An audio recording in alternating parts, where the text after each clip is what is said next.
Hey guys, welcome back to the lab. I'm Professor Walnut, and today I've got for you battles with Rinya Sun. And I've decided that I wanted to try it out so I can kind of understand the team and figure out its strengths and weaknesses so that I can better play against it. I'm sure it needs basically no introduction, but it was first used by Chongjung Peng in the Salt Lake City Regionals, and it won that, and then variations of it have gone on to win many tournaments afterwards. So it is one of the strongest teams right now.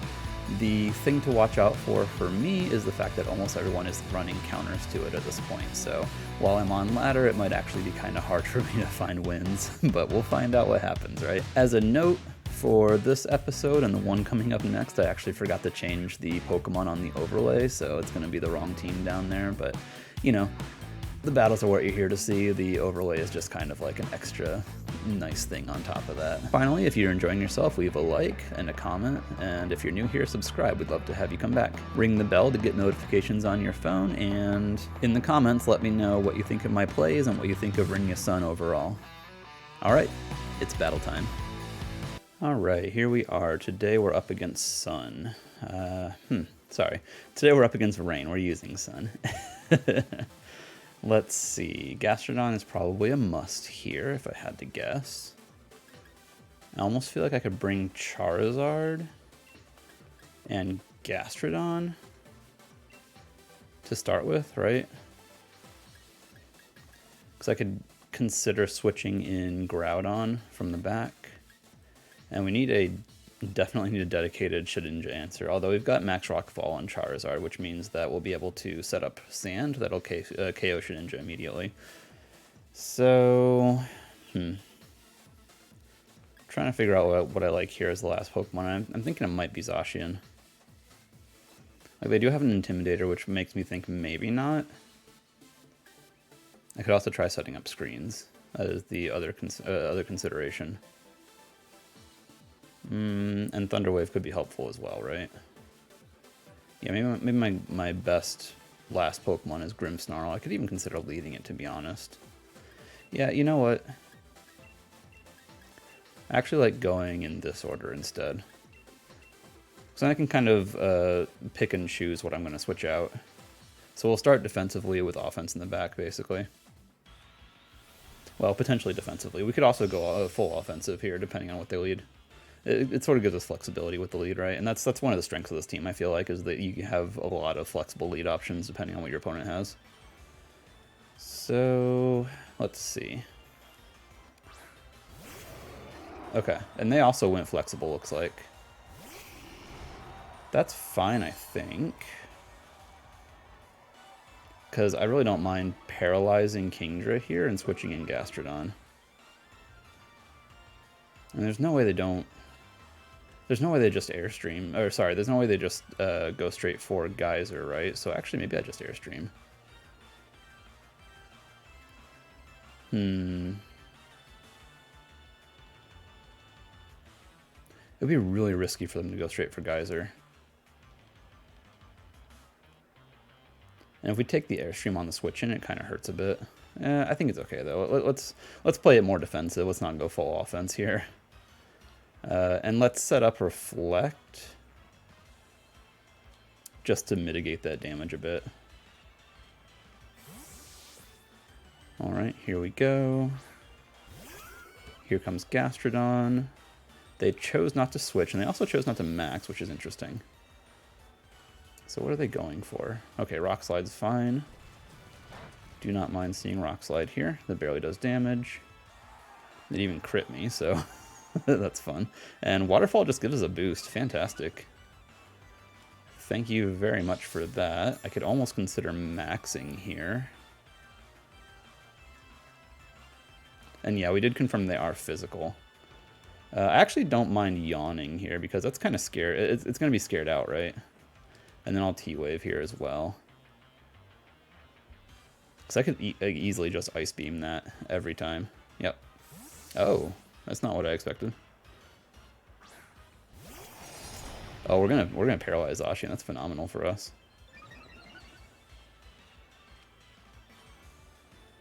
And they chose to max that. Okay. Yeah, I don't mind that. Well, okay, so they're gonna get Airstreams off, which is a little annoying. admittedly. We'll see who they target here. If they don't target Gastrodon, we might actually just go ahead and max it so we can Quake into the Zacian here. But we do get the T-Wave off, so hopefully we hit. And we do. Great. That's wonderful. So, good start to the game so far, I'd say. We've made some pretty good opening plays. Here's their Airstream. Yeah, into Gastrodon. We take it okay. I could even protect this turn. I yawned. Yeah, I yawned into that slot, didn't I? I would definitely protect this coming turn. Yep. Okay. So they're about to have an asleep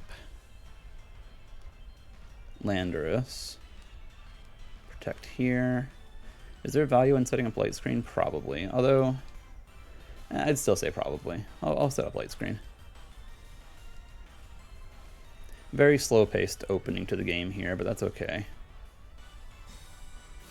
There's our protect. Here's our screen. And they might go for just a KO into Grimmsnarl here. Another Airstream. Yep, we take that phenomenally thanks to the protect. And now, notably, they're a normal speed again on Zacian.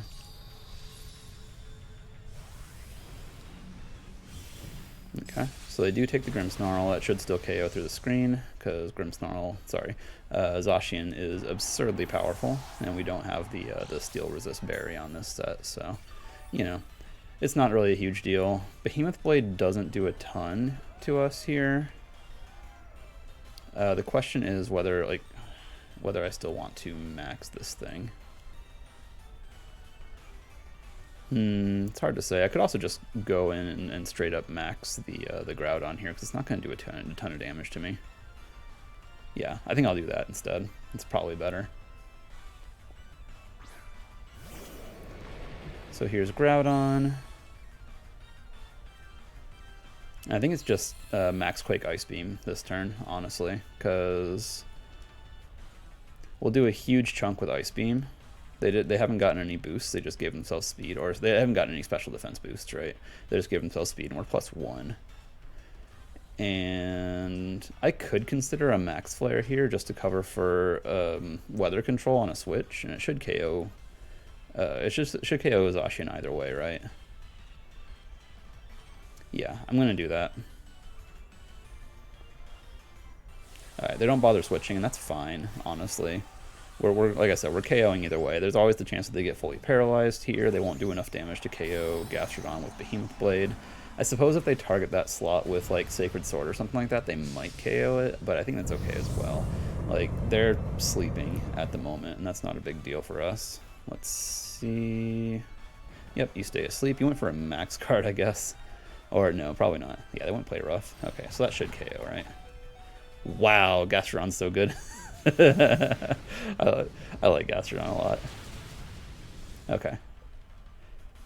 Yep, we get that KO. I wonder if we KO here. Ice Beam. No, we don't. Yeah, it makes sense. It is just a Gastrodon. Like, Gastrodon's good, but it's not the strongest Pokemon in the world, even at +1, so I'm not too surprised that survived. But it's fine. That's a lot of damage. Let's see what they bring out next.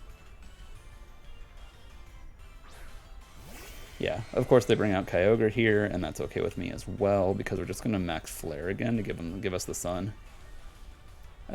We could consider just not having the Sun here, though. We're Assault Vest. We should take a hit no matter what. I say no matter what. If they crit, they might still KO us. They could switch here. We don't have Protect. Like, part of me wants to Yawn into Kyogre. I think it's fine to Ice Beam here, isn't it? And then just Quake. The reason I don't want to set up the Sun again is that we actually have Hurricane on Charizard, so it actually could be beneficial to us to not have the Sun up. You do wake up, which is annoying. Does Rock Slide even KO here, though? No, it doesn't. Nice. Water Spout gives us another boost. Fantastic. And how well do we take this? Oh, actually really well. Oh my gosh. Okay, great. Yeah, fantastic. We're going to be chilling now. Because we just... I don't know if we KO. Looks like we could have. I'm not sure. I couldn't quite see, you know. No, we didn't quite KO. And that's fine, though, because like now we've got a boost. They'll do even less damage. If they were choice locked, they now are in a 1... They're locked into 1 HP water spout, which is terrible for them. And the only annoying thing, I guess, is that Kingdra is going to be very fast here. And it has physical water attacks. Oh, but they can't go for those, right? Yeah, they can't go for those. We're fine. Because we can just Ice Beam and Max Quake now into that. We'll see if they're choice locked. It's hard to say, obviously. I could have protected this turn for more leftovers recovery. I think it's fine, though. Oh, they went for bounce. Huh. I mean, I like that play, honestly. Yeah, it's smart. But they are locked into a water spout, and that's just going to be boosting Gastrodon. This is going to do pitiful damage. And I can even just... Yep. Yeah, we'll win this for sure. Because I can just protect Gastrodon now. That's my only thought, is that they're considering bouncing into Gastrodon to get that KO. But I can just... Oh, our max ends. I think that'll be fine. No big deal. So yeah, we just protect here. And we'll P-Blades. We'll KO... Yep. We'll KO into the Kyogre as long as we connect, and we'll do a ton of damage here to the Kingdra. And there's Water Spout again. Again, pitiful damage. Yep. It tickles. Like I wish we were just like leaving that thing alive and on the field, but it doesn't really matter too much, honestly. Yeah, we do a ton of damage there to Kingdra. All the while we're healing back with leftovers. I think the game should be locked. I could see them trying to bounce again, but I'm fine with stalling them out if they're going to go for all of those options. Do we need to risk a miss here? I guess we probably do, because they resist Heavy Slam and Fire Punch. Like, they 4 times resist Fire Punch, so P-Blades will get the KO as long as it connects, and they can't really do anything to me. Just go straight for Outrage. Okay. And they they hit the wrong Pokemon. Yeah, that's the funny thing about Outrage, is that it doesn't let you target. It just kind of goes into a target, and I'm sure they wanted to take down Gastrodon there. But yeah. P-Blades hits, even if it didn't, Ice Beam would have finished it off at +3. So yeah, that's the game today. Good game to my opponent. Alright, that's going to be the end of the video. If you've enjoyed yourself, hit like. It really helps support me. Likewise, if you're new here and you like what you saw, hit subscribe. We'd love to have you back. We make content every Monday, Wednesday, Friday, and Sunday, or at least that is the schedule I attempt to hold to. For all of you, leave a comment down below. It also really helps support me. I love to hear what you think about the plays I've made and the choices I've made. Could I do anything better? Have I taught you anything? I really want to know about it. Follow me on my various socials as well. You can find them all on the screen here. Finally, and I know this is generally for streaming, but I have activated my tip jar. If you go to my profile, you can find a link to my PayPal if you have derived any enjoyment or entertainment out of my videos and are feeling generous. It's always extremely appreciated. All right, everybody, thanks again for being here. I'll see you next time. Bye.